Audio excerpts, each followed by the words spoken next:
Fetching Mrs. Hewitt and I spent yesterday afternoon and evening at A Complete Unknown movie, which is the biopic of Bob Dylan. And I was a little reluctant to go to it, but it's terrific. All I can tell you is Timothy Chalamet as Dylan, Monica Barbaro as Joan Baez, and quite remarkably, Edward Norton as Pete Seeger. Did not see that coming. Boyd Holbrook as Johnny Cash, didn't see that coming. Ellie Fanning, very good, as the girlfriend, Sylvia Russo. But the most important thing is that Chalamet pulled it off. And it's, of course, New Year's Eve. I don't expect you to go to the movies on New Year's Eve, but some of you hate football in America, and you'll need a movie tomorrow. And I think the whole career arc of young Dylan in Manhattan up through the Newport Beach Folk Festival debacle or breakthrough, whatever you want to call it, of 1965. Interesting idea for a movie. Doesn't attempt to do too much. Whoever, I'm always looking for authenticity in a period piece. Whoever did 1960 through 1965 on this film, well done. But Chalamet nailed it. And the young, I saw, the only time I saw Dylan in his youth was November of 1975 when the Rolling Thunder Revue came to the Boston Music Hall. And it's the greatest show I ever saw. And you never know when you're going to go see the greatest show you ever saw. Hey, Generalissimo, did you come in today? Yeah, I'm here. What's the greatest rock and roll show you ever saw? The greatest rock and roll show I saw was Pink Floyd. Year?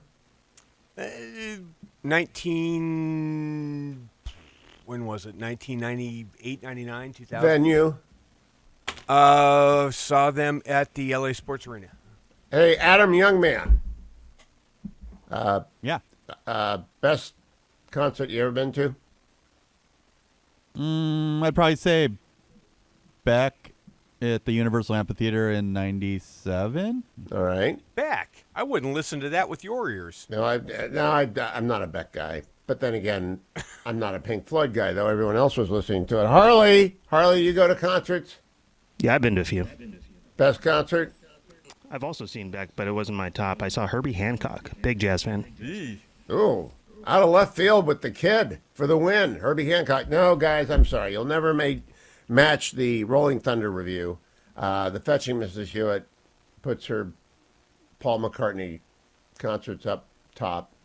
And other people all have favorite concerts, but you'll never top the Rolling Thunder Revue.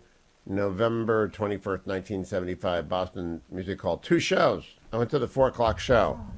And being a naive boy from Ohio who had arrived there only a year and 3 months earlier, wasn't prepared for the dope being passed up and down the music hall, and was astonished by Roger McGuinn, astonished by Joni Mitchell.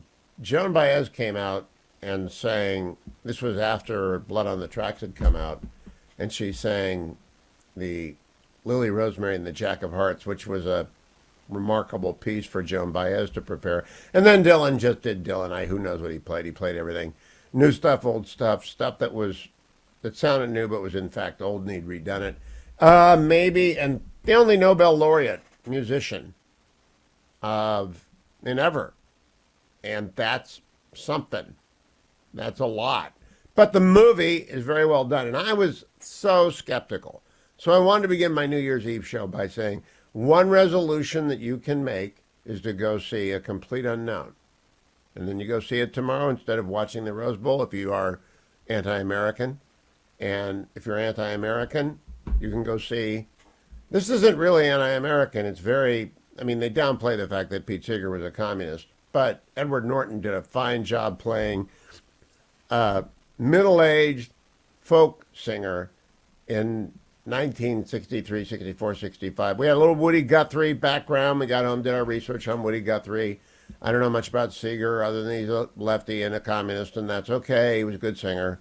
I don't know anything about Woody Guthrie other than I know he was ill all the time, and now I have the backstory on that. But the Dylan story goes on. There's more Dylan coming. The guy continues to tour. I made the mistake of going to see him at the Orange County Fairgrounds, which is a pretty good venue, actually.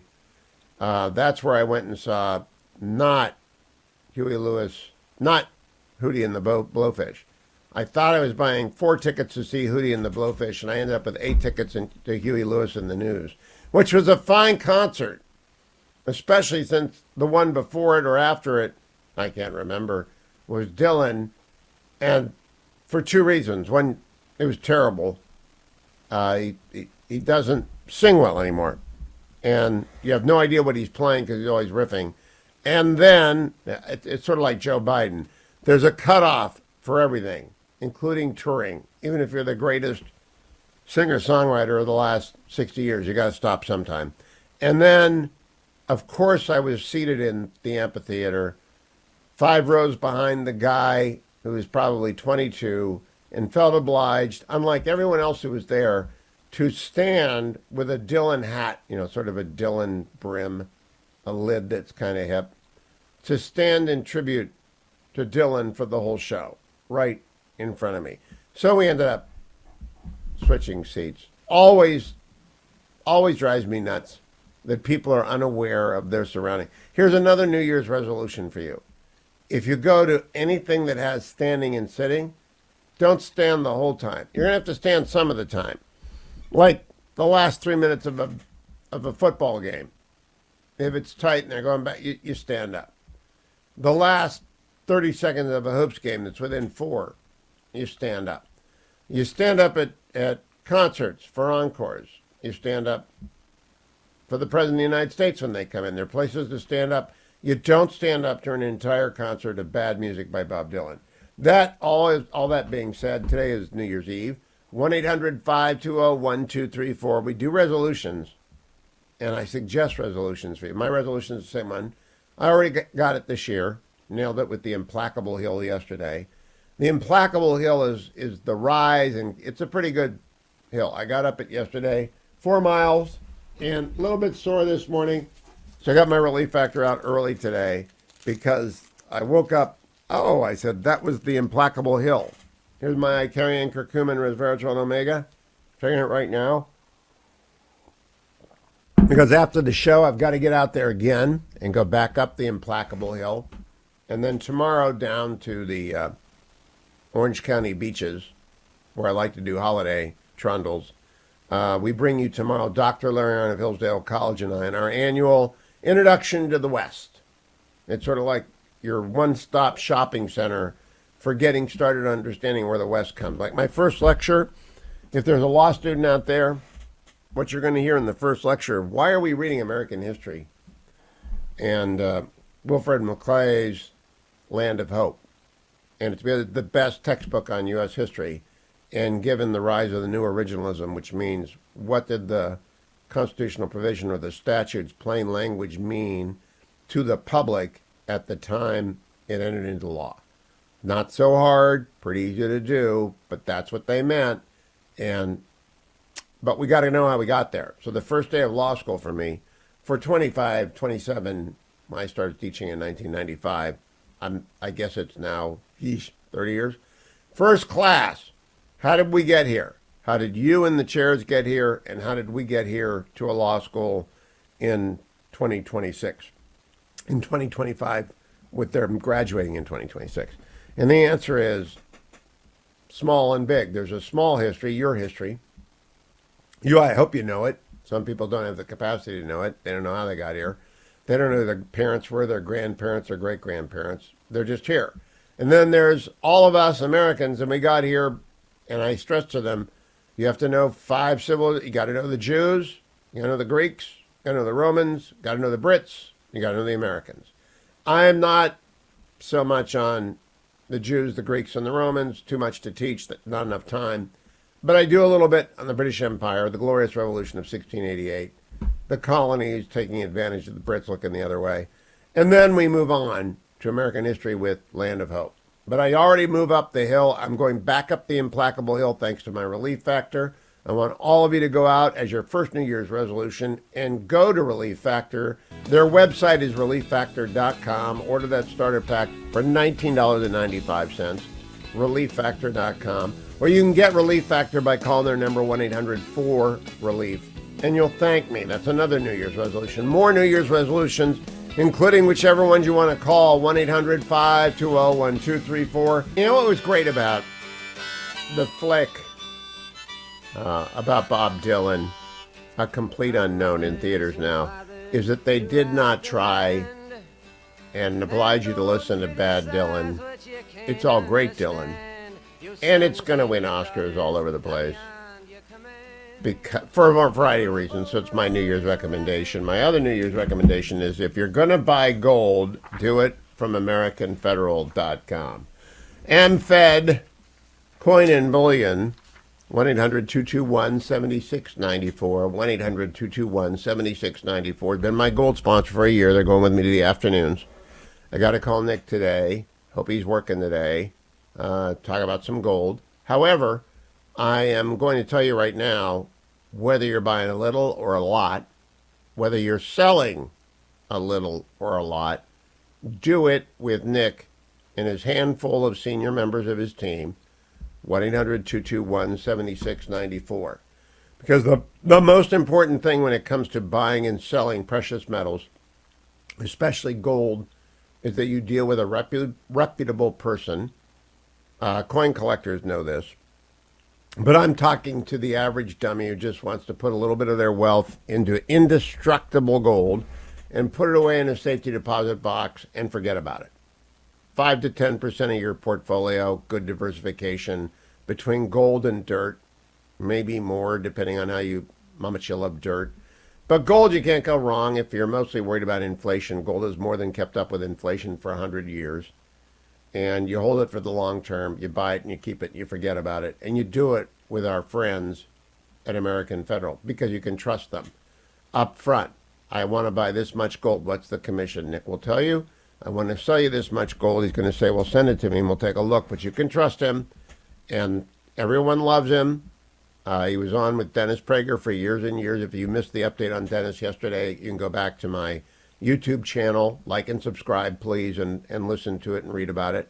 And I heard him on Dennis's show, and it was just so straightforward. I said, I got to get Nick Robich. So we've been working on him.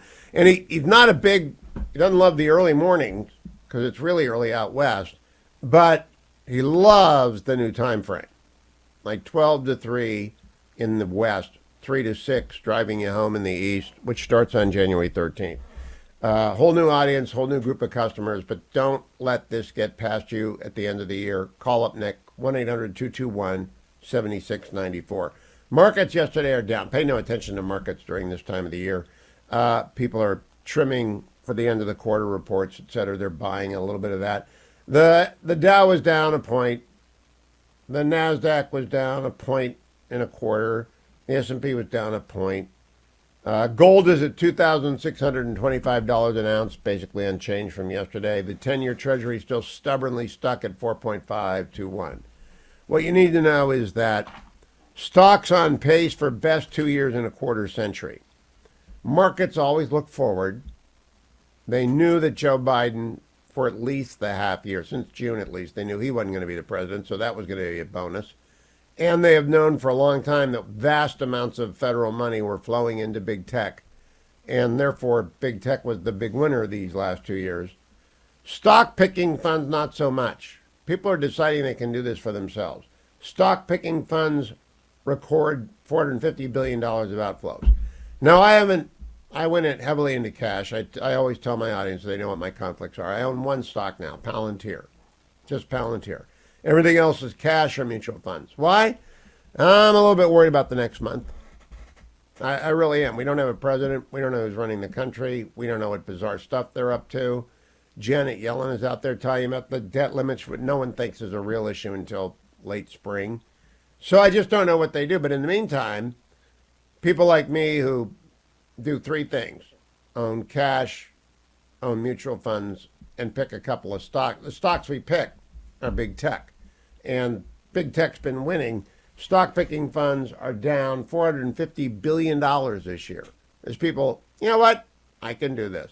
Now, don't be a day trader. You know, buy and don't sell. Don't be a dummy. You're not smart enough. There are professionals out there doing this for things like my favorite fund is the Magellan Fund for Fidelity.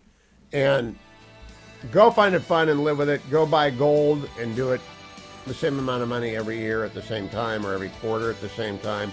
Do it at AmericanFederal.com. And don't get left behind in 2025. A Trump boom is coming. Pressing hard on the movie A Complete Unknown. Because I think there's some amazing things about the film, but especially the times they are changing. 60s are screwed up. If you're a kid, I'm a little kid. Born in 1956, so Dylan bursting on the scene is happening and I'm unaware of it. I'm 5. But I am very aware of him by the time I'm in college, and I am a Dylan head and Joan Baez fanatic. And so, you know, your music tastes correlate with when you were young. And the backstory, thus, is very interesting to me, as was Greenwich Village. I did go to New York with my parents in the 60s. It's very overwhelming, right, to go in 1964 New York World's Fair. And it's a big, big city. It's a very wild place. And my mom and dad weren't exactly taking the 3 boys, I'm the youngest of 3 boys, down to the village to catch up on the scene there. And it had changed a great deal by the time I lived in New York in 1980. But it must have been a wild place in the early 1960s. That's worth a book. People try for period pieces that are too big or too small, but the village in the early 60s must have been a very interesting place. Speaking of New York, yesterday I did an end of the year hit on the Kudlow show. David Asman was sitting in for Larry, and they asked me if I'd find some time, and the movie was at a good time compared to when they wanted to talk. So I said yes. Here's yesterday's conversation because I'm getting a little over the top with the Jimmy Carter tributes. He was, until Joe Biden, the worst president of my lifetime. In his retirement, he was on a roller coaster between doing good work for Habitat for Humanity and assaulting Israel left, right. All he did was attack Israel when he wasn't building houses.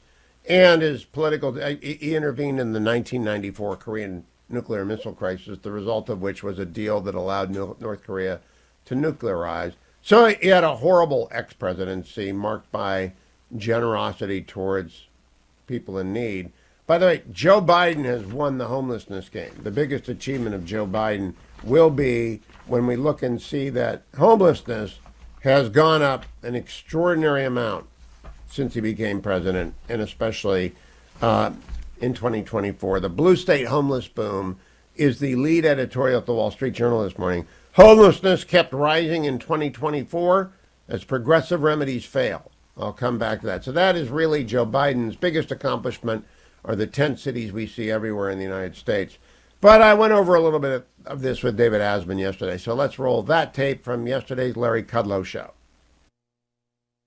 For more on the legacy of presidents, both current and past, is a man who's known and worked with quite a few of them. Former Reagan administration official Hugh Hewitt, host of the Hugh Hewitt Show. Hugh, great to see you. Thanks for being here.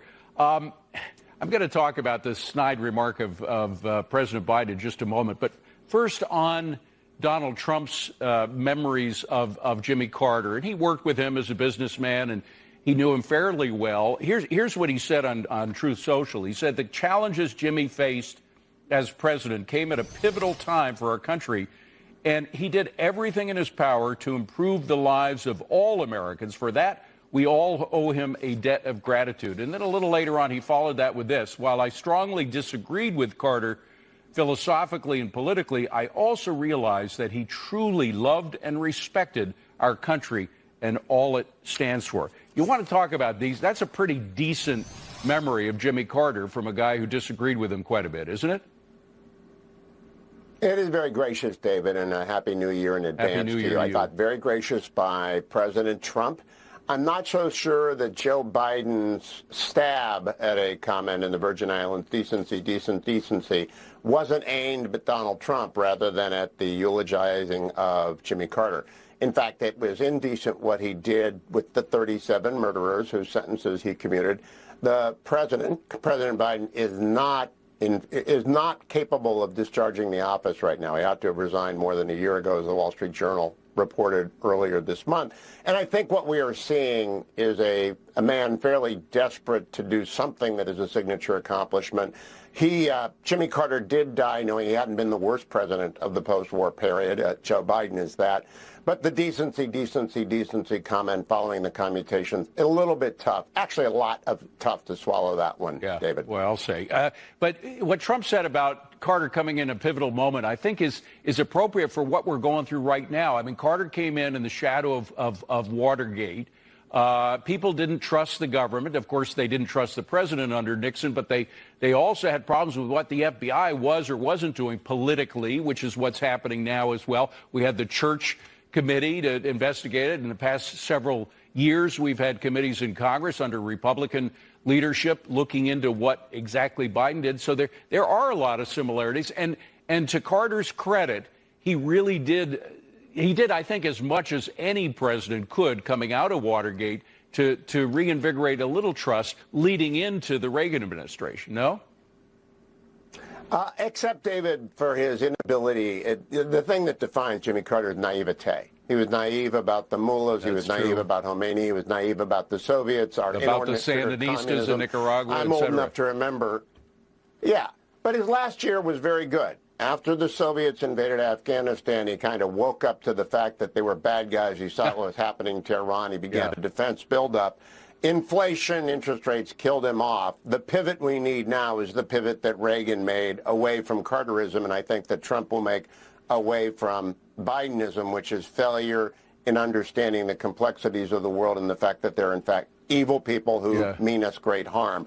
I also have to note for the record, David, in his retirement, he did very good things with Habitat for Humanity, Jimmy Carter, and very bad things vis-a-vis Israel, calling it an apartheid state. That's true. Accusing a minority of Israelis wanting to be avarice for Palestinian land. I mean, the guy never stopped insulting Israel in his retirement. So it's a balancing always, a lot of good, a lot of bad with all of them. Well, before we give up with Biden and move on to Donald Trump, I have to mention what happened last week, which was the issuance of these photographs by America First Legal. They're the ones that brought it to the court. They won the court argument. These photographs were released from Vice President Biden's introduction of his son Hunter, not only to President Xi, but also to a lot of his future business associates, for all the talk that we heard that mostly was supported by the media from Joe Biden during this presidency, that he had nothing to do, that he didn't know what his son was doing with regard to China.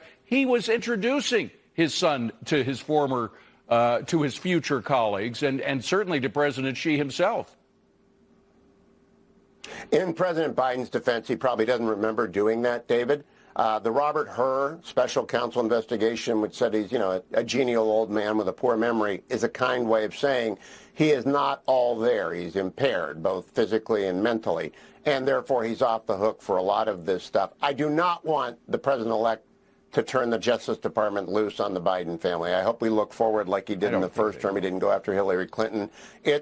I don't think he's going to. I think it's been campaign rhetoric, but the evidence is piling up for the historians to sift through that this is a corrupt presidency as well as a failed one. Well, and there's one picture in particular, I don't know if we can get it, where Vice President Biden is introducing President Xi to his son Hunter. And can you put up that photo? Because Xi has this look. No, that's not the one. It's of Biden and Xi. No, that's not the one. You'll get it. It's just four guys in the picture. Anyway, Xi is sizing up. I know the picture. Hunter Biden and clearly realizing, boy, oh boy, have I got the U.S. presidency this time. Yeah, it's like saying the word Mark on the forehead There's of Hunter the one. and Joe. Excuse me, Hugh. That's the picture that you're seeing on the left. No. Go back to the picture. Okay, go ahead. Yeah, that's Xi Jinping, who Donald Trump knows well and knows is ruthless and completely vicious and absolutely Machiavellian, looking at the diminished Joe Biden and the hapless Hunter Biden and saying, Mark, and using all of his wiles and all of the tools of the Chinese Communist Party to put them in his debt. I don't know that they were controlled by him, but I do believe that they are compromised in ways that we will only learn over decades and decades. David, it's a real tragedy that the media went on a vacation for 4 years with Joe Biden.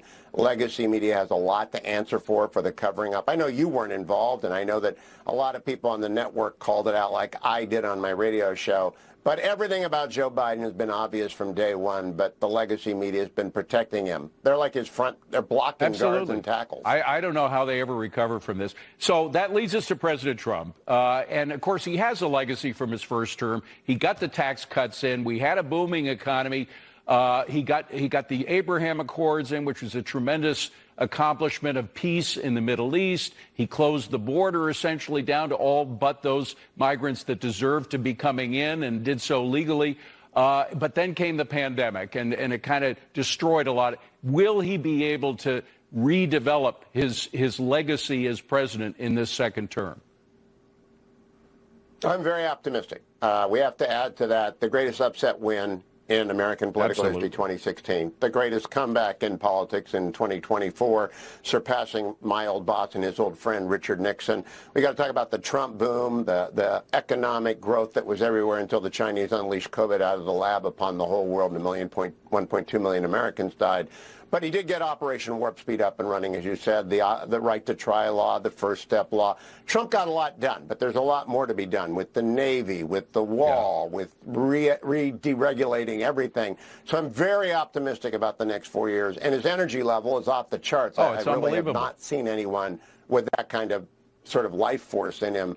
It's not Joe Biden hobbling around into the jungles in Brazil or being guided about by the elbow in Italy by the prime minister there. It's a completely confident, very experienced, and this time aware of the fact that a lot of the permanent bureaucracy want to just knife him in the back. It won't happen twice. No, it won't. And by the way, we got Victor Davis Hanson at the end of the show to talk more about that, the vibrancy of the second Trump term. Hugh Hewitt, great to see you. Very happy New Year to you and yours. Appreciate you being here.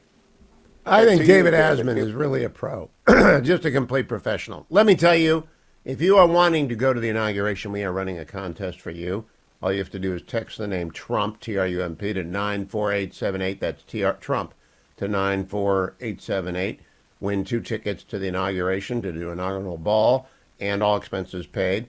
Please also remember Angel Tree banner. If you're writing year-end checks because your accountant called you and said, I hope you forgot. Did you remember to make your deductions? You got to get the check written today and in the mailbox rule. You can still make a donation at HughHewitt.com to Angel Tree and its work with the children of prisoners.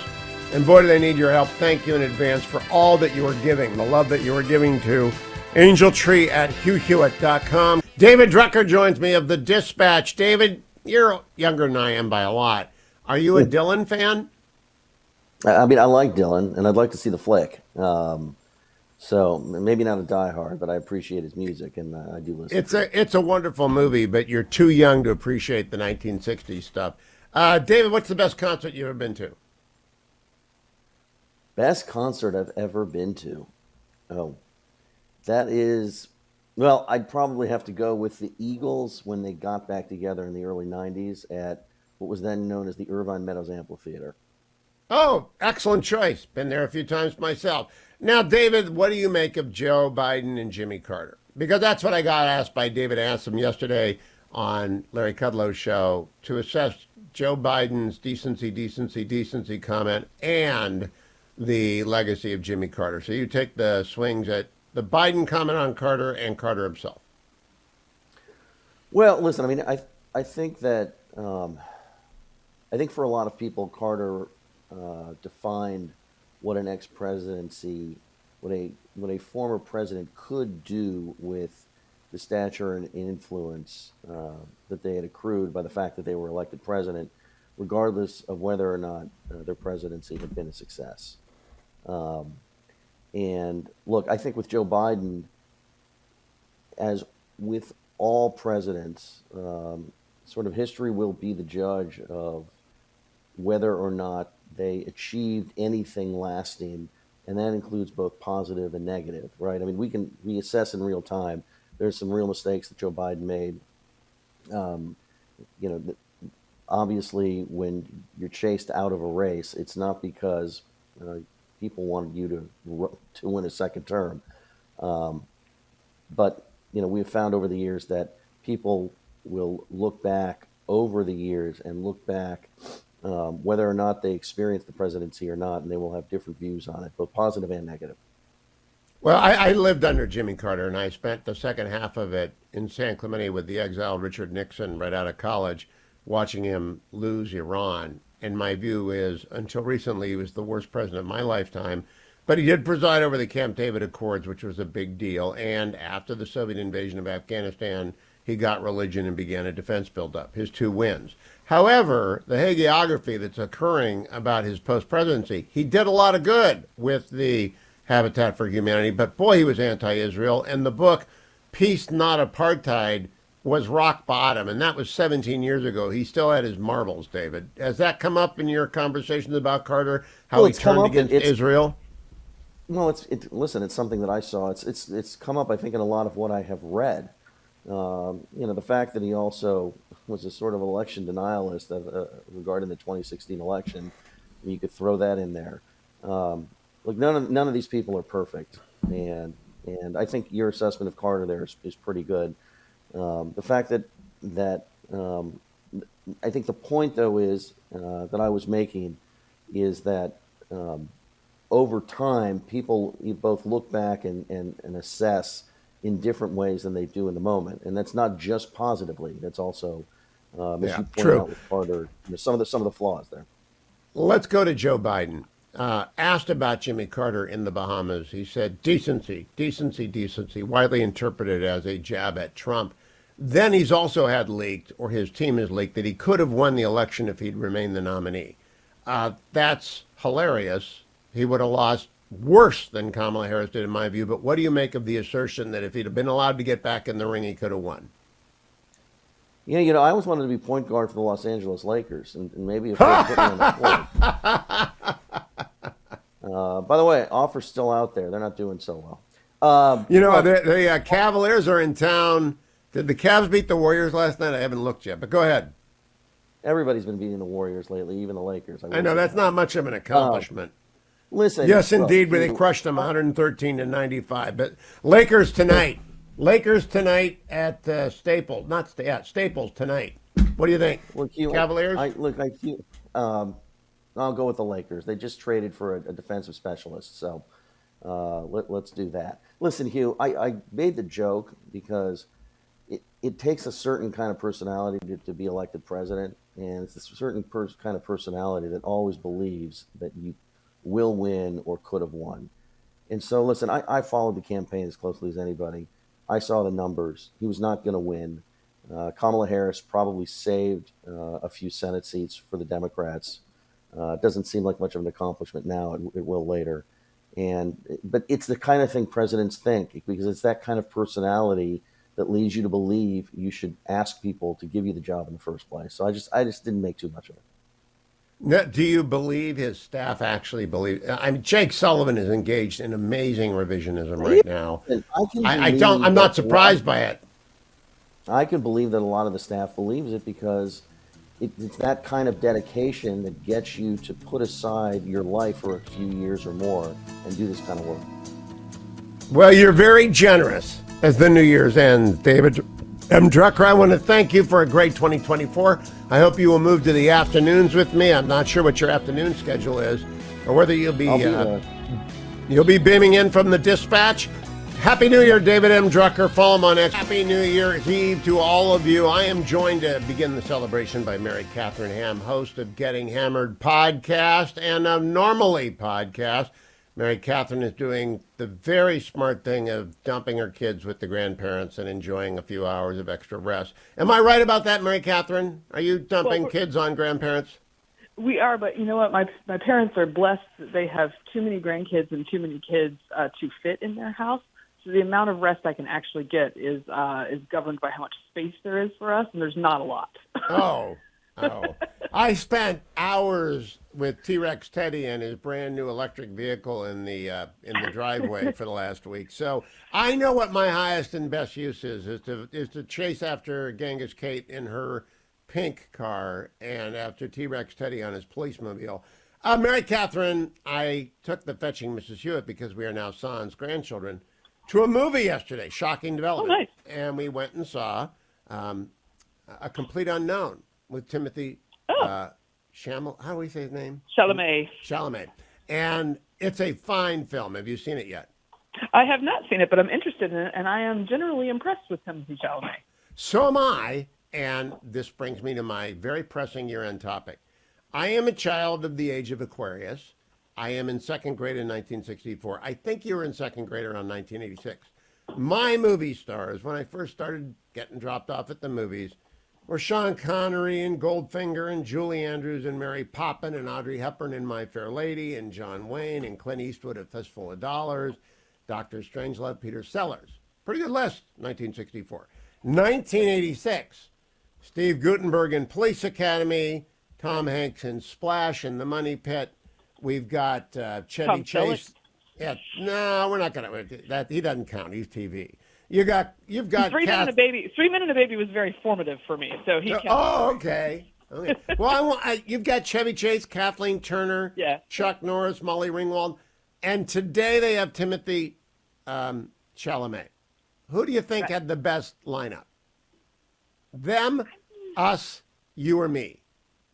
Oh, I hate to betray my generation, but I'm kind of leaning toward yours. I do think Chalamet is interesting because he's like a triple threat. He's sort of like a non-threatening teen idol little guy, right? But he's also a regular dude. He did ESPN's Game Day and impressed everyone. And he's also like just very charming. So I think he's going to be pretty powerful for years to come. He is fabulous in this. And I am very skeptical of this guy. I'm a big Dylan fan. I was telling people. Second question, best concert you've ever been to, Mary Catherine Ham. Best concert I've ever been to?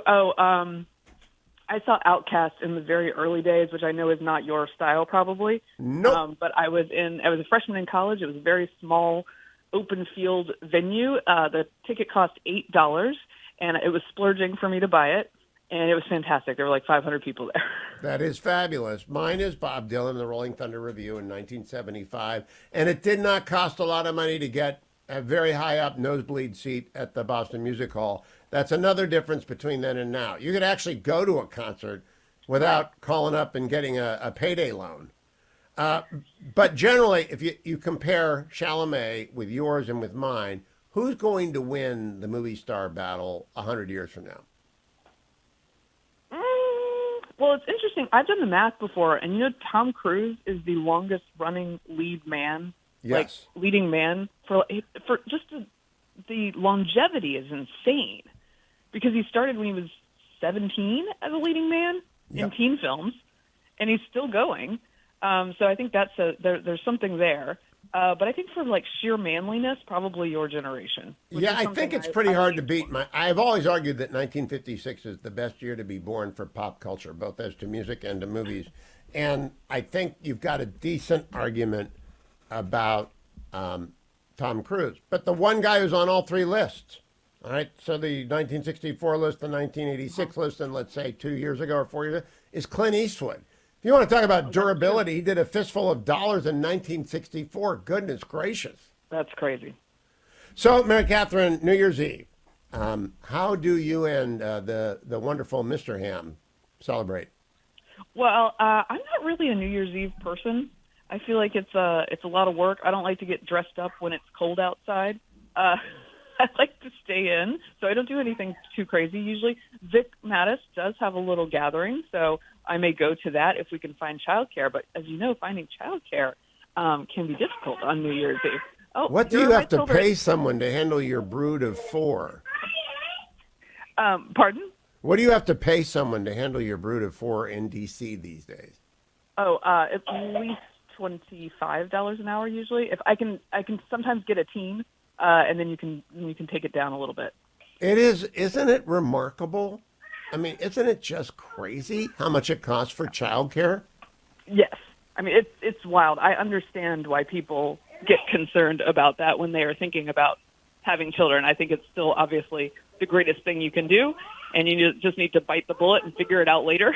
You know, at least once a day, Mrs. Hewitt tells me that she babysat for 50 cents an hour. So just like it's like one of her great childhood scars, because she's now paying $25 an hour, and we help the kids out.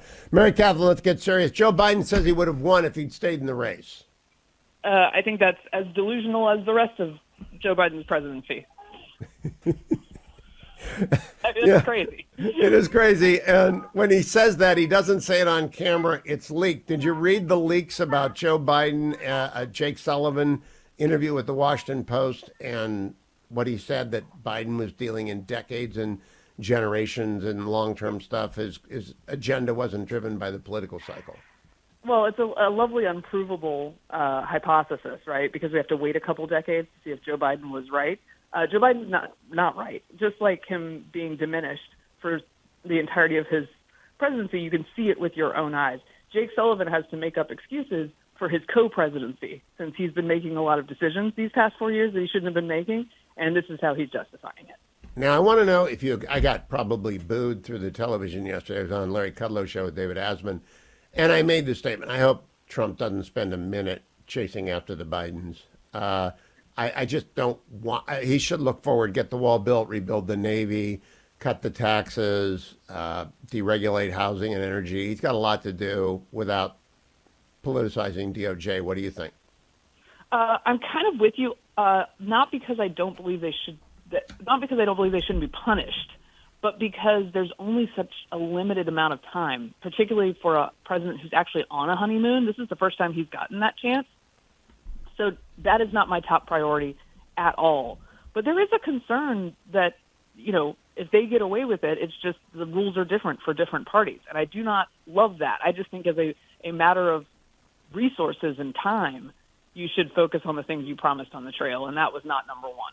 Well, it strikes me that if he gets into that, we'll never get out of this. Yeah. Meaning the politicization and weaponization of the Department of Justice, which is, I think, probably one of the great scars on the Biden administration is the weaponization of justice. So let's move on to the Second Circuit. This might take us into the break, which is good because we may want to talk about some things during the break that we don't want children in cars to hear.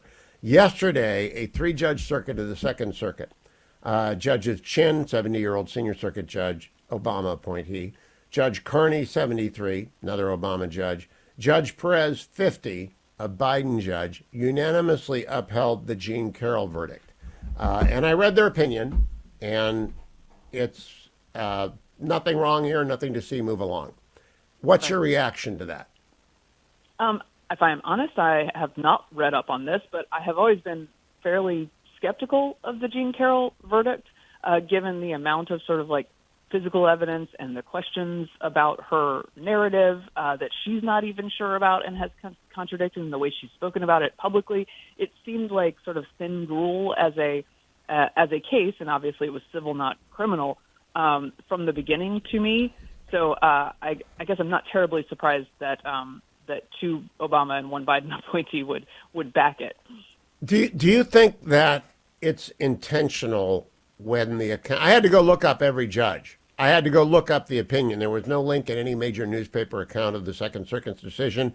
I had to go find the opinion. I had to go look up who the judges were and who appointed them. Do you think that's unusual? I'm iffy on that because I don't want to say that all judges are like sort of partisan hacks at all. But it does inform my view of things, and I would like to know that information. That's exactly. Every single story written about Judge Cannon and her treatment of Jack Smith in the Florida case has mentioned she's a Trump appointee. Pretty much everything I've read. Mary Catherine, because I'm a lawyer and a law professor, I may tend to overstate this. I am, however, consistently critical of the news media, which always tells us when it's a Trump judge. It never tells us when it's Obama and Biden judges. Do you think that's intentional? Yeah, I think this is how they do business. It frequently happens just with party affiliations for legislators as well, right? If there's some negative story and you can't find the party affiliation, you know what the party is. So I do think the press just does that, and it's really bad form because it's not uniformly informing people, which is what they're supposed to be doing. Now, what I would like to see happen with, I think the Jean Carroll case is absolute utter nonsense. A joke. It would only have been brought because George Conway raised money, I believe, to bring it. And I think she is quite a few cards short of a full deck. And the stuff she's put online is outrageous and disgusting. That all said, maybe it's a good judicial verdict. I don't believe these three judges are in a position to persuade me. Do you hope the Supreme Court steals itself? It takes 4 justices out of 9 to take a petition for cert. I would like them to take this, if only to assure me that this was a legit case, because I don't trust anyone involved in this. It's in New York. Yeah. I don't trust anyone involved in it, but I don't know about. This is another question of like amount of resources and what you want to put it toward, right? I'm not sure that E. Jean Carroll is my choice. But it's out there. It's part of his legacy, and we always hear it from people. And I think the court's got to be aware of the fact that the weaponization issue, which lurks beneath the cover of the Jean Carroll case, along with every Jack Smith case and Alvin Bragg case and Atlanta case, that the court's got to realize the rule of law has taken a huge dent in the last 4 years. Do you think they are aware of this? Oh, I think the ones I like, I think they are definitely aware of that. And it is frightening because I don't know which institutions to trust anymore. I don't blame people for having the amount of mistrust that they have. It has been well earned, but it doesn't do our society any good to continue down that path. I am glad that Christopher Wray resigned because we clearly the president wanted him to.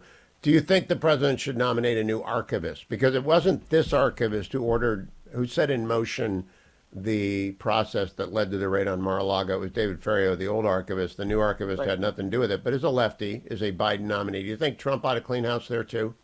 Yeah, I wouldn't mind him doing that at all. It's within his purview. And is this the current archivist, the one that made the decision to just release the pictures of Biden with all of the Chinese officials that Hunter was working with? I don't know. I suspect she is, but I don't know. Because the timing of that is bizarre, and I would like to know more about it. And from an office like the archivist is really disappointing. I was asked about that last question, Mary Catherine, and I said Xi Jinping looks like, when he's staring to Hunter and Joe, like they've got the word Mark tattooed on their foreheads. What did you make of those pictures? I mean, this is the thing about the entire Biden legacy. We have been gaslit by the press at every turn. Whenever you have evidence of this quite clear on its face, situation that they're doing in the Biden family, they look at you like you have a third eyeball.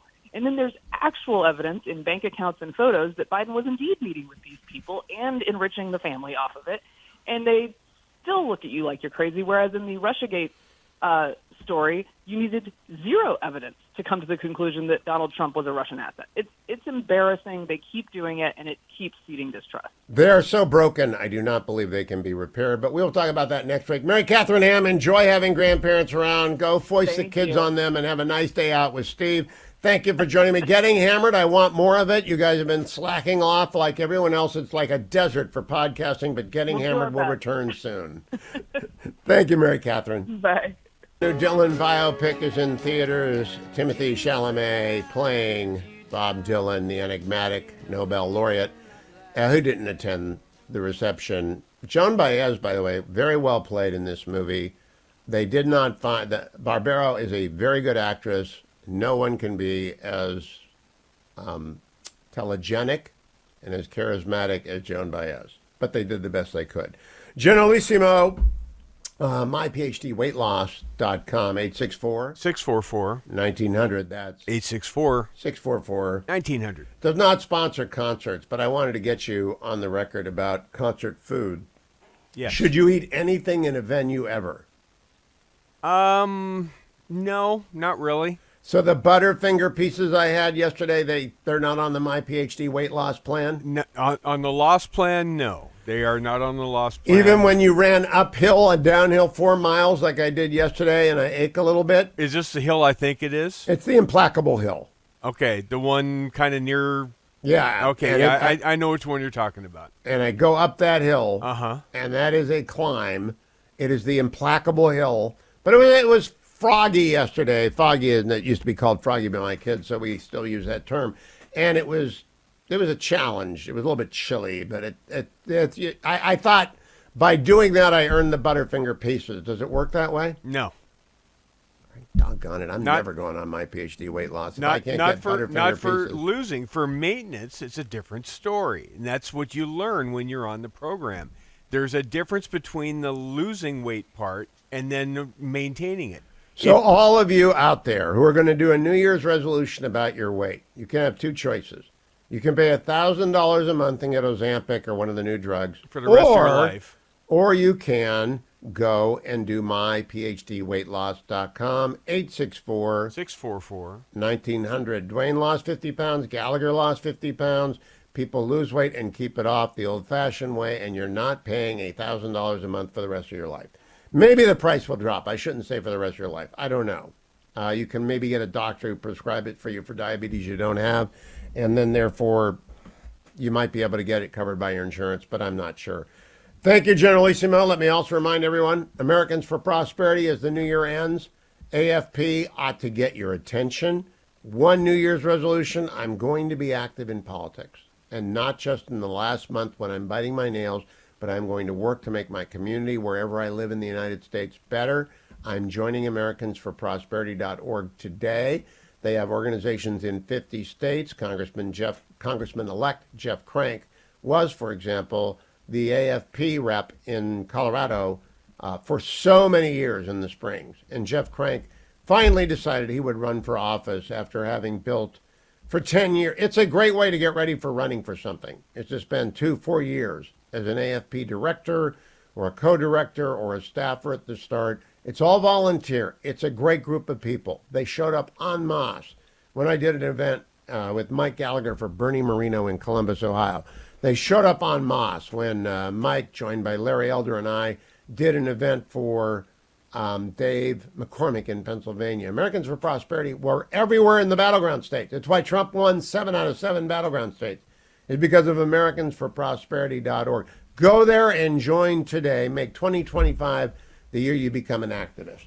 And do not forget, the conflict for a musician is, do I play my new material or do I play the stuff that the audience wants to hear? Talked to John Androsik about this once, Five for Fighting superstar, who is also perhaps the most politically active, serious person in the music business left. And John said, look, fan service, audiences want to hear a few songs, and you got to get used to playing them, and you can overwhelm them with new music, but you got to come through. With Dylan, he doesn't feel that obligation to his audience. So there's an interesting scene in the new movie that's in theaters everywhere, starring Timothy Chalamet, which is A Complete Unknown. That's the name of the movie, A Complete Unknown. And you can judge for yourself whether or not he served his audience as well. I think he did. I was certainly happy with the 2 concerts I went to because the second one was a revelation about how old he got, but the first one was Peak Dylan, 1975, and it was great. Let me, however, now turn to Jimmy Carter, because enough is enough. I'm grateful for the man expressing publicly his faith. I am grateful for every house he built for Habitat for Humanity. He was a horrific president. He didn't have any idea what he was doing. He was not at all open to new suggestions, and he declaimed against the inordinate fear of communism until after the Soviets occupied Afghanistan, and he woke up and he realized, well, these Soviets aren't very good. He did nothing to help the Shah, and we are, all these years later, still dealing with the successor to the Ayatollah Khamenei. And so when Judy Woodruff goes on CNN with Phil Mattingly and begins to substitute her politics for the record of history, I got to throw a flag. Here's Judy Woodruff yesterday, cut number 4. So there is a new appreciation today of what he was able to accomplish as president, as well as the enormous achievements of his post-presidency. I read that you said once about President Carter, I watched him almost will his way to make a difference in this world. What do you mean by that? somewhere deep inside Jimmy Carter, who grew up on a peanut farm. His father ran a pretty successful peanut business, but it was very hands-on. Jimmy Carter worked in the fields, worked in the plant where they shelled the peanuts.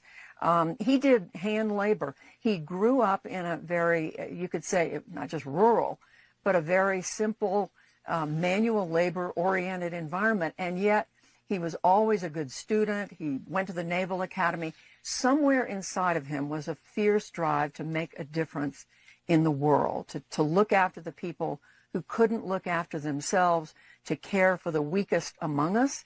And that, of course, is what we know his post-presidency for. The Carter Center, based in Atlanta, has focused on, I believe it's 40 or 60 countries, the poorest countries in the world. That's where their efforts have been focused. And that goes right to the heart of what Jimmy Carter believed, that it's our responsibility to love others. His faith was incredibly important to him, and his faith told him that it was his obligation to do what he could for others. And that to me is what drove him more than anything. But it was a will. I can't think of anyone else I've covered in American politics with as fierce a drive as Jimmy Carter had. That's an astonishing statement, because Jimmy Carter wilted, and his post-presidency, except for the stuff for Habitat for Humanity, wasn't great. That's the only time I ever interviewed him in his post-presidency. He would pump out a book every few years, and he came through L.A., and I would interview him because he sold books like anyone else. Nice man, but he was fiercely anti-Israel. Here's a conversation, just a bit of a conversation, of Piers Morgan with former President Carter from 2013. Can any deal be done that doesn't involve sitting across a table with Hamas? I've met several times with Hamas leadership, and I think they are willing to accept Israel to exist peacefully within the 67 borders or some modification of those borders. All right, play that again because you heard it right. It's 12 years ago, and Jimmy Carter was as wrong about Hamas as he was about the Ayatollah Khomeini. Cut number 12. Can any deal be done that doesn't involve sitting across a table with Hamas? I've met several times with Hamas leadership, and I think they are willing to accept Israel to exist peacefully within the 67 borders or some modification of those borders. That is wish casting and a conflation of history. We're not going back to the 67 borders ever. It is ridiculous to argue for that. Jimmy Carter wrote a book called Peace, Not Apartheid, in which he accused of avaricious Israelis. He did say a minority of Israelis were avaricious, but of course that is typically anti-Semitic stereotyping. And then Scott Jennings, finally someone, and nobody likes to do this, but when the stuff gets too high, it's over your boots, you break. Cut 9. Well, let me preface my take by offering condolences to the Carter family and on his death. He was obviously one of the most unique post-presidencies we ever had because he lived so long and he did so much. That having been said, he was a terrible president. That's why he lost in a landslide after his one term. And if it's possible, I think he was even a worse ex-president because of his meddling in U.S. foreign policy, because of his saddling up to dictators around the world, because of his vehement views, anti-Israel views, and more than dabbling in anti-Semitism over the years. He often vexed Democrats. Obama didn't even have him speak at his 2008 convention. He put Bill Clinton in a terrible foreign policy box on a North Korea nuclear issue.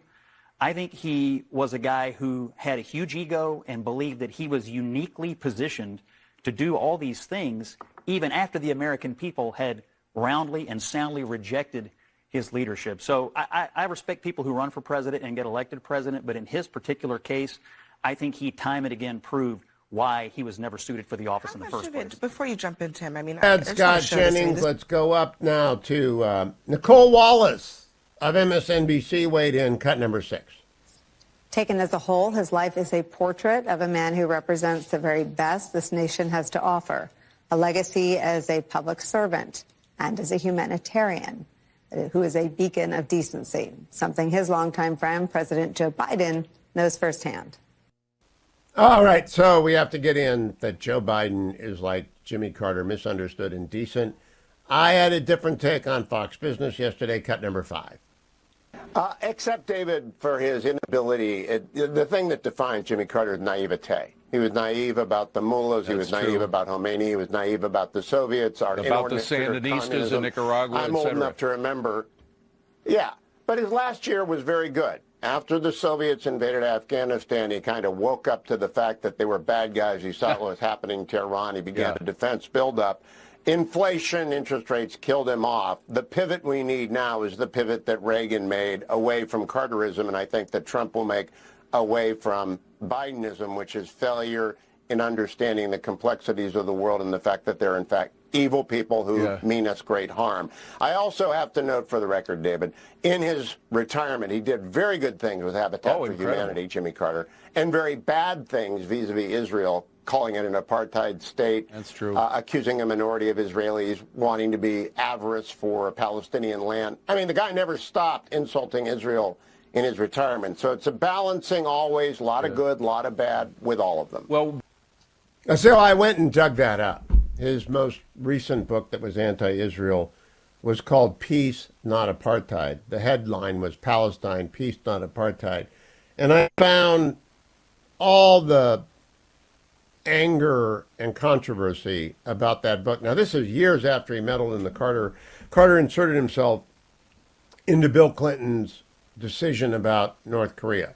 And Bill Clinton was deciding whether or not to use force to stop the North Korean nuclear program. He ought to have done so.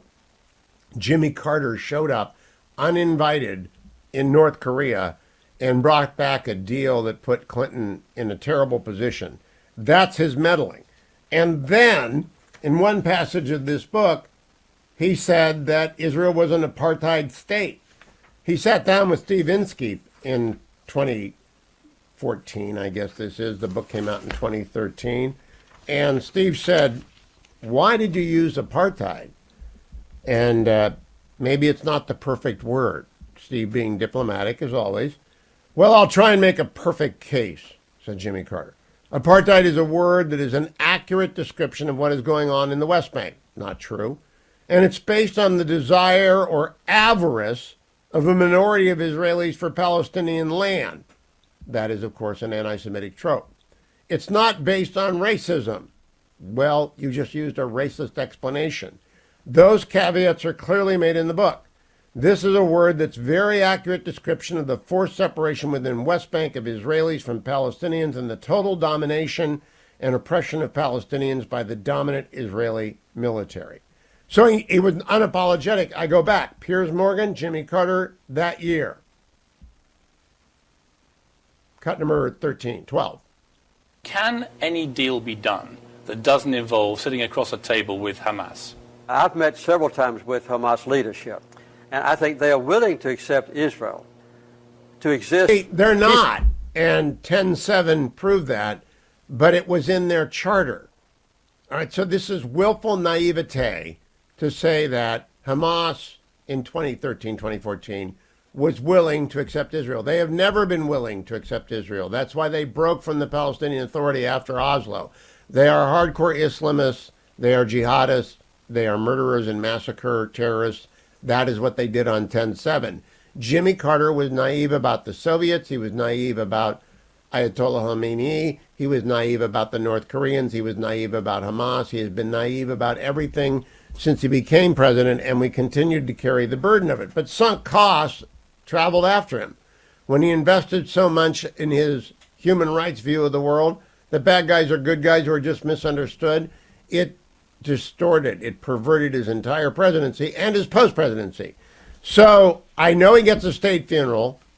President-elect Trump was very gracious. That's the way to go. But you don't have to believe this nonsense. And left-wing legacy media that is doing this, no wonder your numbers suck, because Americans who are old enough to remember Jimmy Carter are old enough to remember he was absolutely the worst president in American history until Joe Biden came along. And Joe Biden beat him because Joe Biden is mentally impaired. So it's not really the Biden presidency. The Jake Sullivan, Ron Klain, Jeff Zients, Jill Biden presidency is worse than Carter's, but that's all you need to know. Dylan Day, in honor of the movie, which I hope a lot of you see tomorrow. If you're bored with football, I will be, of course, planted in front of a I'm not going to go to the Rose Bowl. Last time I went to the Rose Bowl, I went with my dad. Actually, I went with Bud. 2 times ago, I went with my dad. I saw Washington State in the Rose Bowl years ago with my dad. Then I went with Bud, the contractor, and my boys. The last time Ohio State beat the Ducks in the Rose Bowl, which I believe is 2010, and the Ducks are playing the Bucks tomorrow in the Rose Bowl. I hope we have beautiful New Year's Day weather.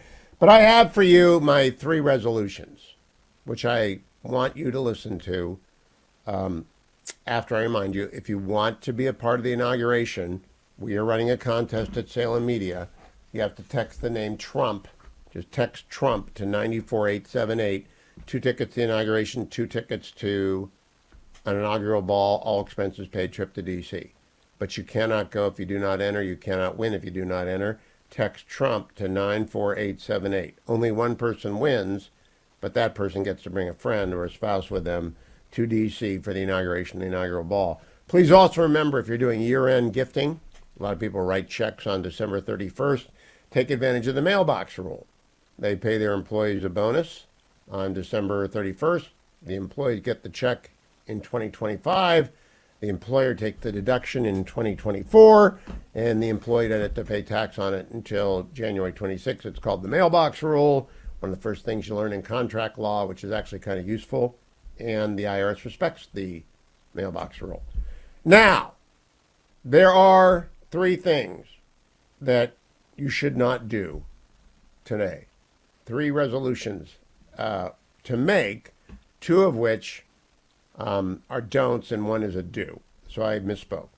3 resolutions, 2 don'ts, 1 do. Don't number 1. Do not drink or do dope and drive. Neither tonight nor any time. It's just a categorical no. You're buzzed, you're going to kill somebody. You're going to kill yourself or you're going to go to jail. It's just a no. And you might want to have a glass of wine with dinner or a beer. Let somebody else drive then. You don't know what your capacity is. I had a nickname in college, Toucan Commando, because I just have 0 capacity for alcohol. Don't drink and don't drive. Now, dope is ubiquitous on both coasts. I don't know what it's like in the middle of the country anymore. Didn't see it in Warren, Ohio when I was back twice this past summer. But it's all up and down, from Maine to D.C., it's dope city. You can't go to New York and escape the dope smoke. Same is true in L.A. It's everywhere. If you drive high, it's like driving drunk, and you're going to kill someone or yourself. Don't do that.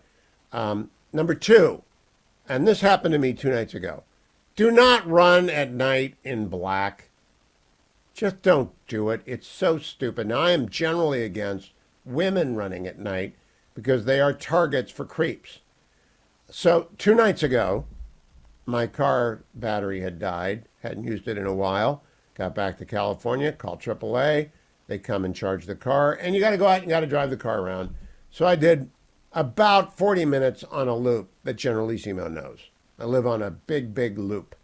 And on that loop, it's 4 miles, right? 4-mile loop.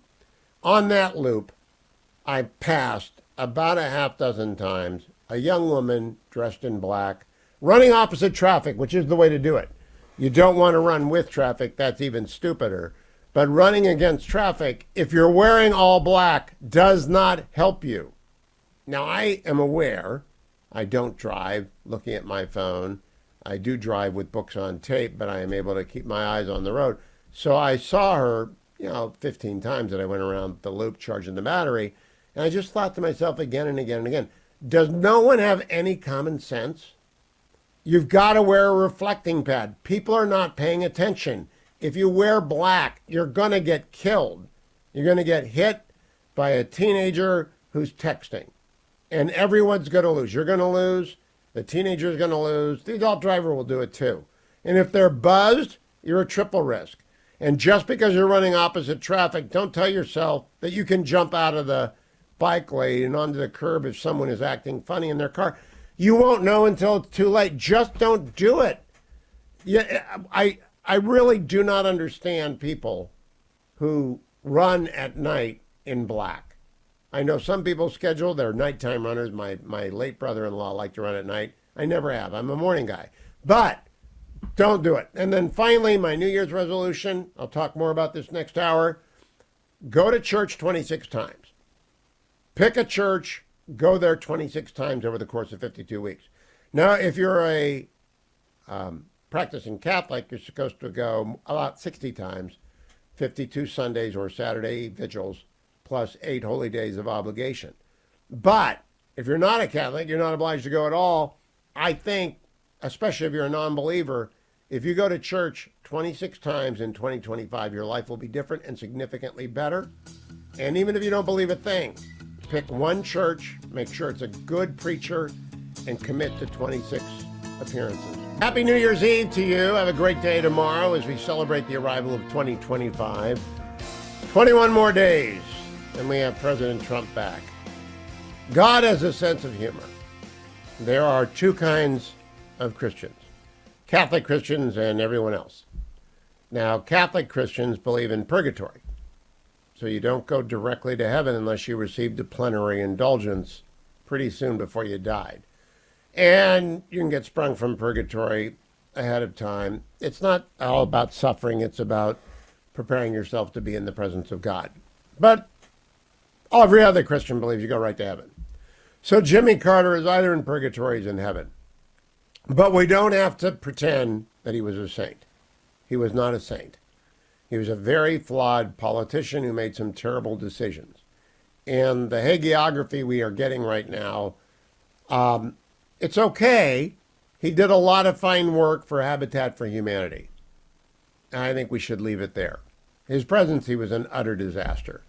In fact, dug up a clip of Ronald Reagan at the 1984 debate with Walter Mondale, where Mondale chastised him for criticizing Jimmy Carter, and Reagan responded. I did criticize the president because of our undercutting of what was a stalwart ally, the Shah of Iran. And I am not at all convinced that he was that far out of line with his people, or that they wanted that to happen. The Shah had done our bidding and carried our load in the Middle East for quite some time. And I did think that it was a blot on our record that we let him down. Have things gotten better? The Shah, whatever he might have done, was building low-cost housing, had taken land away from the mullahs and was distributing it to the peasants so they could be landowners, things of that kind. But we turned it over to a maniacal fanatic who has slaughtered thousands and thousands of people, calling it executions. The greatness of Ronald Reagan was the ability to get right to the heart of the matter. The biggest failure of Jimmy Carter in his presidency was Iran. That failure continues to haunt the world in the form of 10/7, the ongoing war with Hezbollah, the ongoing war with Iran, the ongoing attacks on Israel, including last night, yet another missile attack from the Houthis on Tel Aviv. So the IDF will be back bombing more Yemenis and facilities because they don't play nice, like the American Navy has been under orders to play nice. And I think that's going to change when Donald Trump is president again. But it was a disaster that has echoed through the decades that Jimmy Carter did not stand by the Shah. I was, during those years, on a couch in the office of the former president, Richard Nixon, often watching on television the Iranian Revolution take place before our eyes. And Nixon could not believe it. I did attend Thanksgiving dinner at Casa Pacifica with Ray Price, David Eisenhower, Julie Eisenhower, and President and Mrs. Nixon, which began with caviar, which came from the Shah. And President Nixon remarked, "That's the last of this we'll ever get."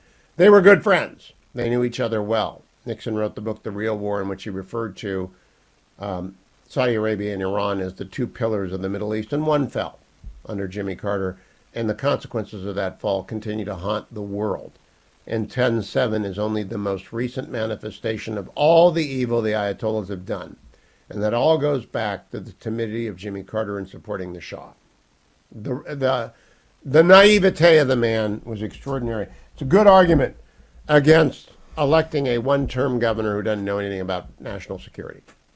They might be the nicest people in the world. Ronald Reagan knew a lot about national security when he was elected. He was a two-term governor of the largest state in the union with international borders, with all sorts of diplomatic experience before that, who had toured the world, who knew everyone on the world stage and knew what he believed.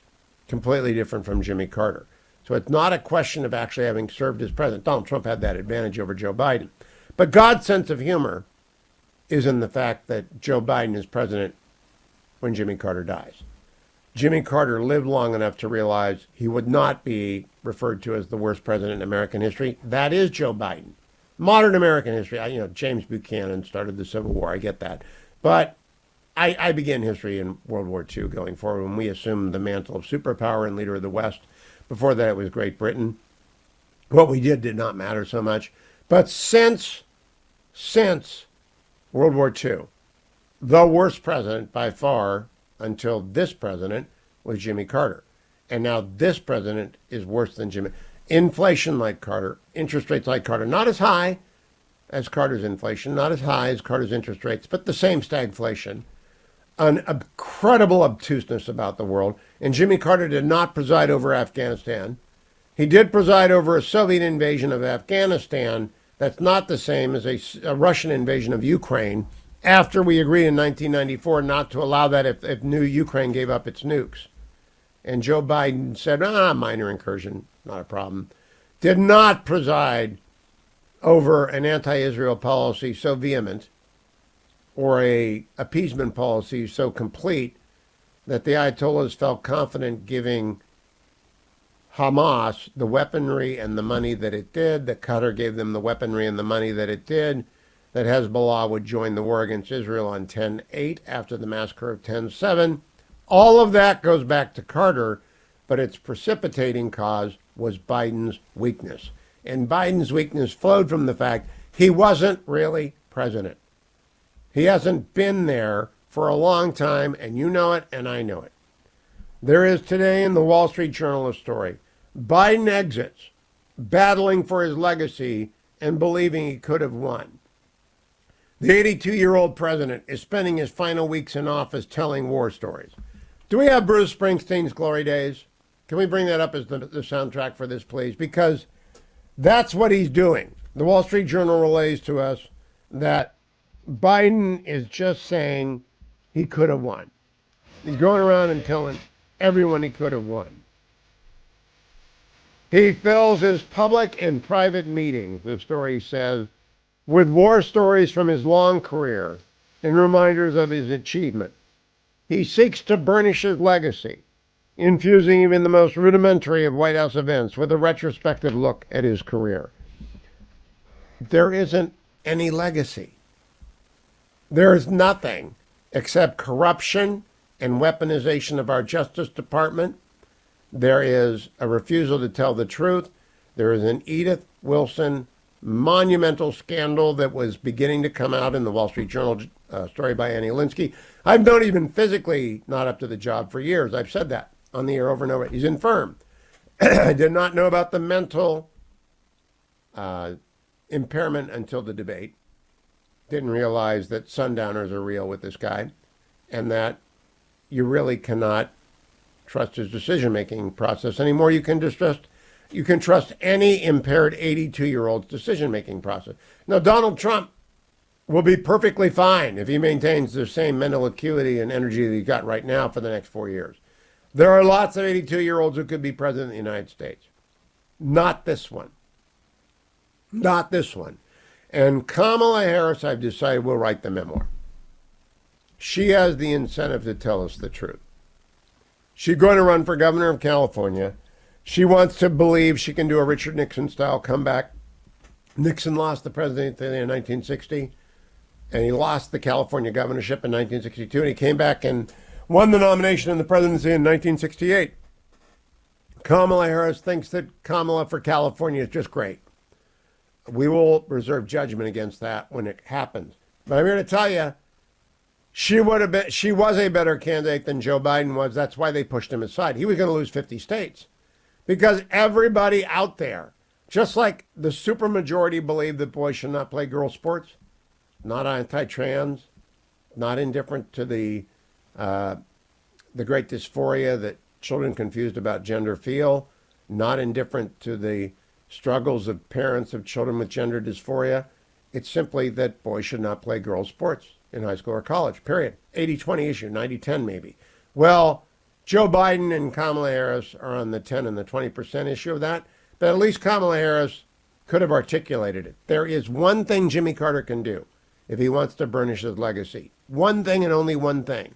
Sit down for an hour-long unedited interview with a serious media professional. A serious centrist or center-right person, all live to tape. All of it for the public. Demonstrate to us you are mentally competent. Handle 40 questions in 60 minutes. Cannot be done by this president. Simply not possible. I'll be right back. America, don't go anywhere. My phone number is 1-800-520-1234 on this New Year's Eve. What are you doing? What are your resolutions other than to watch Ohio State crush the Ducks tomorrow? Happy New Year, Senator. I hope you are turning in early tonight, not one of those late night people. Happy New Year, Hugh, to you and all of your listeners. Now, I probably will not be ringing in the new year, but I'm looking forward to a great new year back up in Washington once we have Republicans in control of the Congress and President Trump back in the White House. And I agree. And it will be a year that Ohio State beats the Ducks tomorrow. You are watching that game, are you not? Oh, of course, with bated breath, Hugh. I just wanted to confirm that. Senator, I want to do something that requires delicacy and diplomacy, and then I want to dive into what Donald Trump wants to aim to. Jimmy Carter died. I went along with the nice man, Home for Habitat for Humanity story for a day and a half. President Trump was very gracious. Then Joe Biden used his truncated eulogy to attack Donald Trump. And then we saw some hagiography about Jimmy Carter's post-presidency, in which he engaged in repeated anti-Semitic acts, anti-Israel acts, and interfered with nuclear diplomacy in Korea. What do you make? How ought we to be remembering Jimmy Carter appropriately? Well, Hugh, first I want to offer, on behalf of all Arkansans, our prayers for the Carter family and all of his friends. And what a life one lives if you make it to the century mark. I saw news that Babe Ruth hit 430 home runs during Jimmy Carter's life, which is more than the active leader in home runs has in Major League Baseball today, to give you a sense of what he lived through and what he saw. And he was a man that served his country first in the Navy and then as governor and then as president. All that said, as you put it, Hugh, when you put up everything on the ledger of his presidency and post-presidency, you have to find it quite wanting. In his presidency, he did help negotiate the peace agreement between Israel and Egypt, which stands to this day. But weakness abroad invited Russian adventurism everywhere, from Latin America to Africa, and most notoriously in Afghanistan, probably most dangerously, and what we're still living with the consequences of today. He helped bring the Ayatollahs to power by abandoning the Shah in Iran. All these things, of course, paved the way electorally for Ronald Reagan to win in a landslide in 1980. But Hugh, I have to say, in his post-presidency, he may have been even worse, at least when it comes to America's standing in the world. As you mentioned, he became something of a virulent anti-Israel activist, writing a book calling Israel an apartheid state. Don't forget that he tried to lobby Arab nations against joining George Bush 41's coalition to eject Iraq after its... I had forgotten that. Good point. Kuwait. Yep. And as you say, he meddled in President Clinton's efforts to stop North Korea's nuclear program, the consequences of which we're still living with today. So, yes, Jimmy Carter was a good Christian man who always tried to live up to Christian ideals, probably better than most of us do, worked with charities like Habitat for Humanity, but his foreign policy as president and his incessant and usually anti-American meddling in foreign policy during his post-presidency is going to be a major part of his legacy. The one thing I want people to know as we go through the next 9 days in the state funeral, as is appropriate, he will have his state funeral at the Washington Cathedral, is what his comment to Piers Morgan was. I believe it is our cut number 12. Piers Morgan, after the appearance of the book Palestine, Peace Over Apartheid. Let's play this. Can any deal be done that doesn't involve sitting across a table with Hamas? I've met several times with Hamas leadership, and I think they are willing to accept Israel to exist peacefully within the 67 borders or some modification of those borders. So, Senator Cotton, The 1967 borders have never been on the table. Hamas has never not called for the destruction of Israel in its charter, and he met several times with Hania and others. That, I think, underscores his vast naivete about the world. Yeah, Hugh, I mean, and it wasn't just Hamas. He basically, as I mentioned earlier, would coddle and try to legitimize every anti-Israel leader throughout the Middle East in his post-presidency, many of whom have now been killed since they've been waging war against Israel, especially over the last 16 months. And to go back to the point about the borders, the so-called 1967 borders, that is a death knell for Israel. The so-called 1967 borders are totally indefensible. That's why Israel's enemies launched wars against them in 1967 and 1973, because they thought they had the strategic initiative, which Israel now has. And all of those enemies, like Hamas and others that Jimmy Carter trucked with in his post-presidency, they reject the so-called two-state solution, Hugh. They want a one-state solution. Their solution is to eliminate Jews from the Holy Land and to control all of the territory between the Jordan River and the Mediterranean. And until that changes, there's never going to be any kind of peace agreement along the lines of what Jimmy Carter or Joe Biden or Barack Obama or Bill Clinton have pushed for 50 years.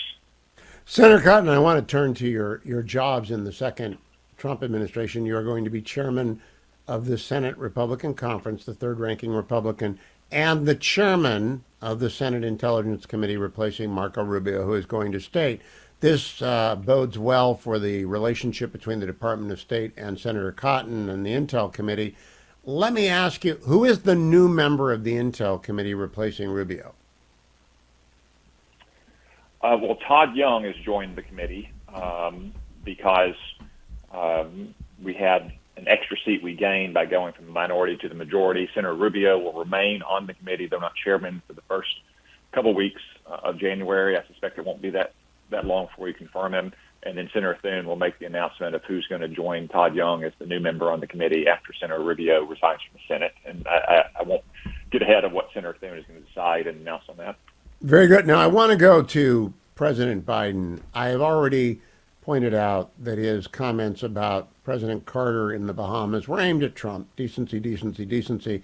But I think we are beginning to see even the media recognize that the great cover-up engineered by Team Biden to obscure the president's mental infirmity and his mental impairment is falling apart. That said, yesterday they gloated about the fact he had passed the total number of judges that Donald Trump did. That's because of a deal that Leader McConnell did that allowed the Democrats to appoint 12 Democratic judges at the district court level in exchange for not pushing forward with 5 circuit court judges, one of whom withdrew their retirement. So I would make that deal every day. Senator, would you? 4 circuits for 12 district courts?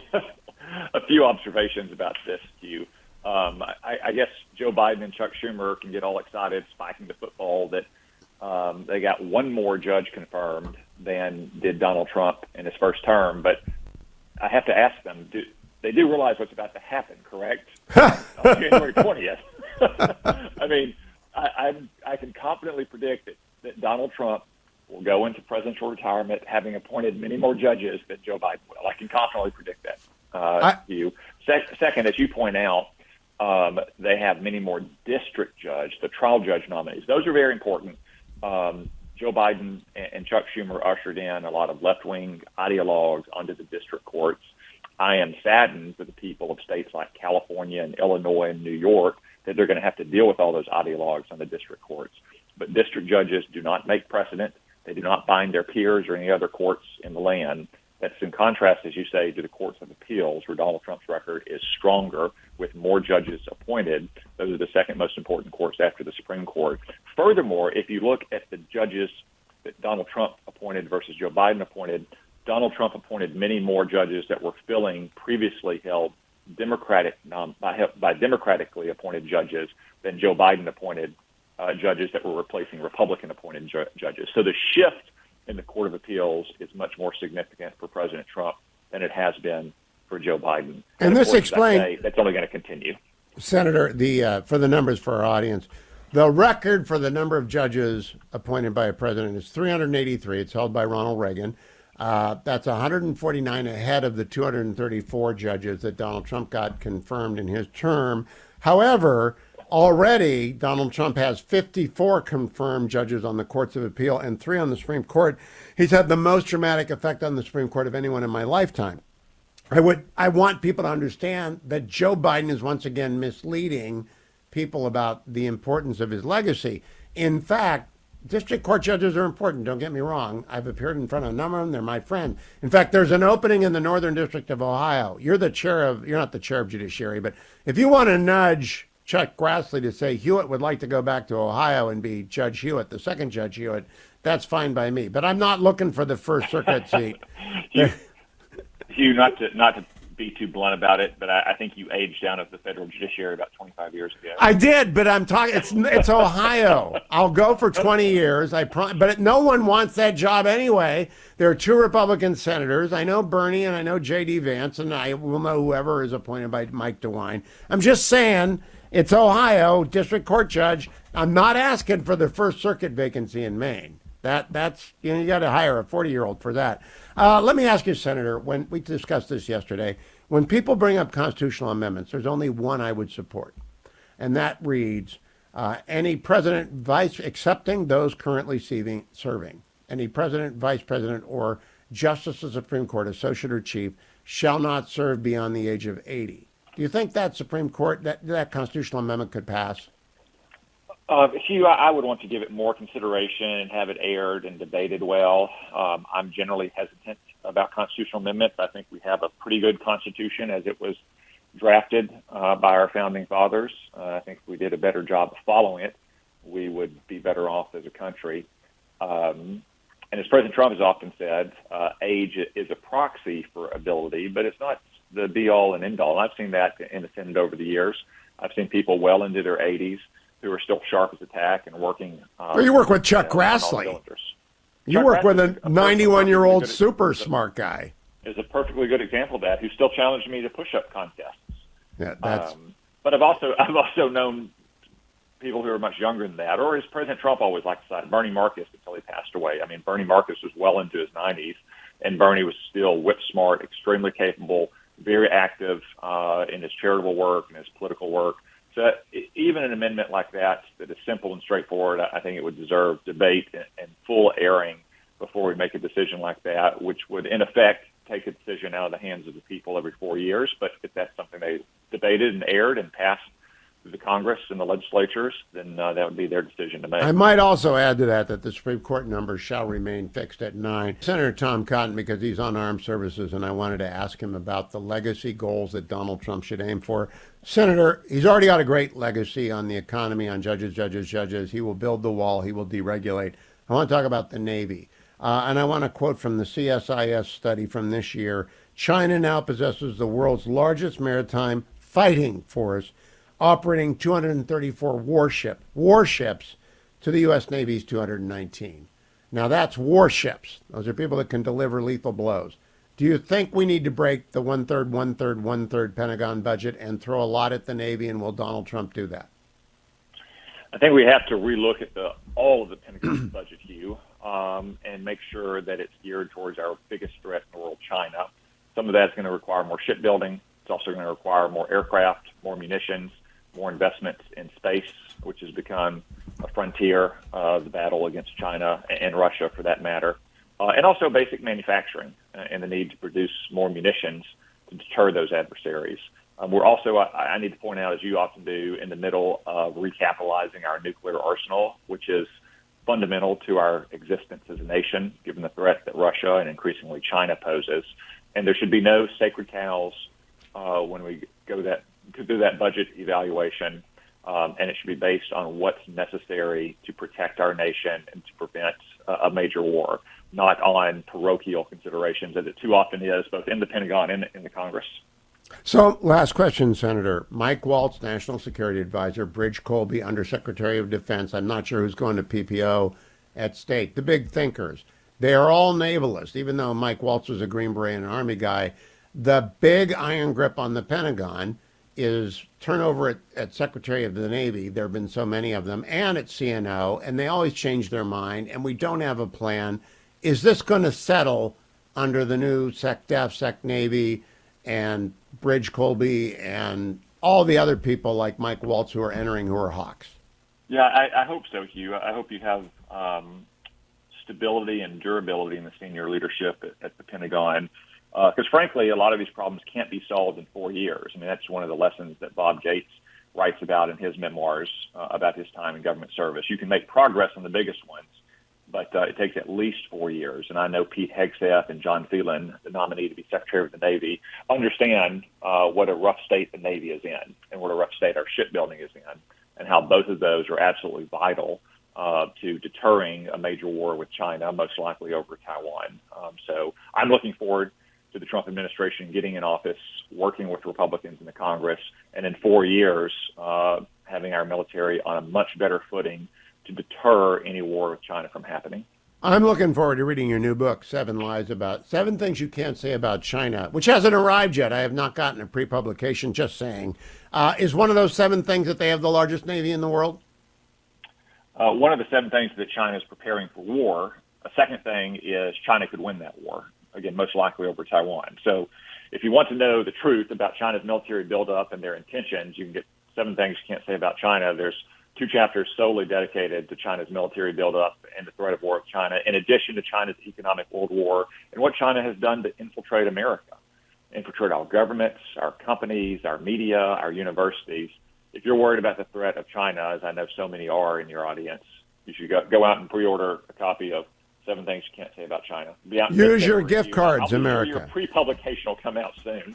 I'm just wondering about that because I normally get the pre-publication. 7 Things You Can't Say About China. Go to Amazon. Use your gift card wisely. Senator Cotton, a happy new year to you and all the Cottons. Thank you for joining me. Thank you, Hugh. Happy New Year. After the fetching Mrs. Hewitt and I left the theater yesterday, I told her whenever I went to Lefty and Jim's in Warren, Ohio, they had a jukebox, and you could drink at 18 3-2 beer. It took about Lake Erie amount of 3-2 beer to give buzz, but that was fine. And I'd always play Rolling Stone because it's a 6.5-minute song, and so I got more money for my quarter, and I loved it. A Complete Unknown is a fabulous movie. Go to it. Here is the conclusion of my interview with Senator Cotton, which I taped off air. Cotton, because he's on armed services, and I wanted to ask him about the legacy goals that Donald Trump should aim for. Senator, he's already got a great legacy on the economy, on judges. He will build the wall. He will deregulate. I want to talk about the Navy. And I want to quote from the CSIS study from this year. China now possesses the world's largest maritime fighting force, operating 234 warships to the U.S. Navy's 219. Now, that's warships. Those are people that can deliver lethal blows. Do you think we need to break the one-third Pentagon budget and throw a lot at the Navy, and will Donald Trump do that? I think we have to relook at all of the Pentagon budget, Hugh, and make sure that it's geared towards our biggest threat in the world, China. Some of that's going to require more shipbuilding. It's also going to require more aircraft, more munitions, more investments in space, which has become a frontier of the battle against China and Russia, for that matter, and also basic manufacturing and the need to produce more munitions to deter those adversaries. We're also, I need to point out, as you often do, in the middle of recapitalizing our nuclear arsenal, which is fundamental to our existence as a nation, given the threat that Russia and increasingly China poses. And there should be no sacred cows when we go through that budget evaluation, and it should be based on what's necessary to protect our nation and to prevent a major war, not on parochial considerations, as it too often is, both in the Pentagon and in the Congress. So, last question, Senator. Mike Waltz, National Security Advisor, Bridge Colby, Undersecretary of Defense. I'm not sure who's going to PPO at State. The big thinkers. They are all navalists, even though Mike Waltz was a Green Beret and an Army guy. The big iron grip on the Pentagon is turnover at Secretary of the Navy. There have been so many of them, and at CNO, and they always change their mind, and we don't have a plan. Is this going to settle under the new SecDef, SecNavy, and Bridge Colby, and all the other people like Mike Waltz who are entering who are hawks? Yeah, I hope so, Hugh. I hope you have stability and durability in the senior leadership at the Pentagon. Because frankly, a lot of these problems can't be solved in 4 years. I mean, that's one of the lessons that Bob Gates writes about in his memoirs about his time in government service. You can make progress on the biggest ones, but it takes at least 4 years. And I know Pete Hegseth and John Phelan, the nominee to be Secretary of the Navy, understand what a rough state the Navy is in and what a rough state our shipbuilding is in, and how both of those are absolutely vital to deterring a major war with China, most likely over Taiwan. So I'm looking forward to the Trump administration getting in office, working with Republicans in the Congress, and in 4 years having our military on a much better footing to deter any war with China from happening. I'm looking forward to reading your new book, 7 Things You Can't Say About China, which hasn't arrived yet. I have not gotten a pre-publication, just saying. Is one of those 7 things that they have the largest Navy in the world? One of the 7 things that China is preparing for war. A second thing is China could win that war, again, most likely over Taiwan. So if you want to know the truth about China's military buildup and their intentions, you can get 7 Things You Can't Say About China. There's 2 chapters solely dedicated to China's military buildup and the threat of war with China, in addition to China's economic world war and what China has done to infiltrate America, infiltrate our governments, our companies, our media, our universities. If you're worried about the threat of China, as I know so many are in your audience, you should go out and pre-order a copy of 7 Things You Can't Say About China. Use your gift cards, America. Your pre-publication will come out soon. I'm just wondering about that because I normally get the pre-publication. 7 Things You Can't Say About China. Go to Amazon. Use your gift card wisely. Senator Cotton, a happy new year to you and all the Cottons. Thank you for joining me. Thank you, Hugh. Happy New Year. 2 reminders. If you want to go to the inauguration, I'm sure Senator Cotton will be there, and you don't have a ticket, you're probably not going to get one, but you can enter the contest to do so that Salem is sponsoring. If you text the name Trump to 94878, you will be entered in the giveaway of 2 tickets to the inauguration, 2 tickets to an inaugural ball, all expenses paid. Just text the name Trump to 94878. Also want to close by reminding you that we have the banner for Angel Tree up for the last day at hughhewitt.com. The gift-giving season for Angel Tree is done, and now they turn their attention to the children who receive gifts, building out relationships with them while their mom and dad are in jail. Your contribution to Angel Tree via the website or by going to the Prison Fellowship phone is 100% tax deductible.